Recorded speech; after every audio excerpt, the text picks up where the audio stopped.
ساڵی 2023دا پارەکە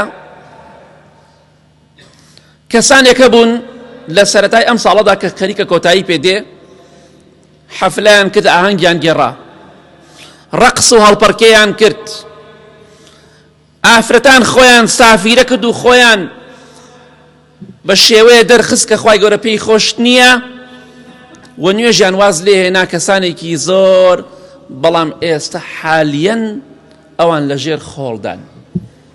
ئاهەنگیان گێڕا، ڕەقس و سەمایان کرد بۆ ئەوەی کە ساڵی 2023 هات بەڵام کۆتاییەکەیان نەبینی. ئێستا وەڵڵاهی پەشیمانن لەوەی کە لە دنیادا ئەنجامیاندا، نوێژیان نەکرد، خۆیان نەناسی. یا لەیتەنی قەدەمت لحەیاتی، ڕۆژێک دێت پەشیمان دەبینەوە دەڵێن خۆزگایە زیاترمان بۆ قیامەت بکردایە، زیاتر هەوڵمان بۆ ئەم ژیانە بدایە.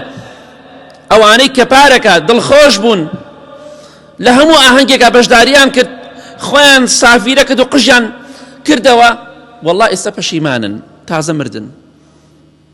کەواتە با بە خۆماندا بچینەوە. کێ دەڵێ کۆتا ساڵی ئێمەشنی ئەم ساڵی 24ە؟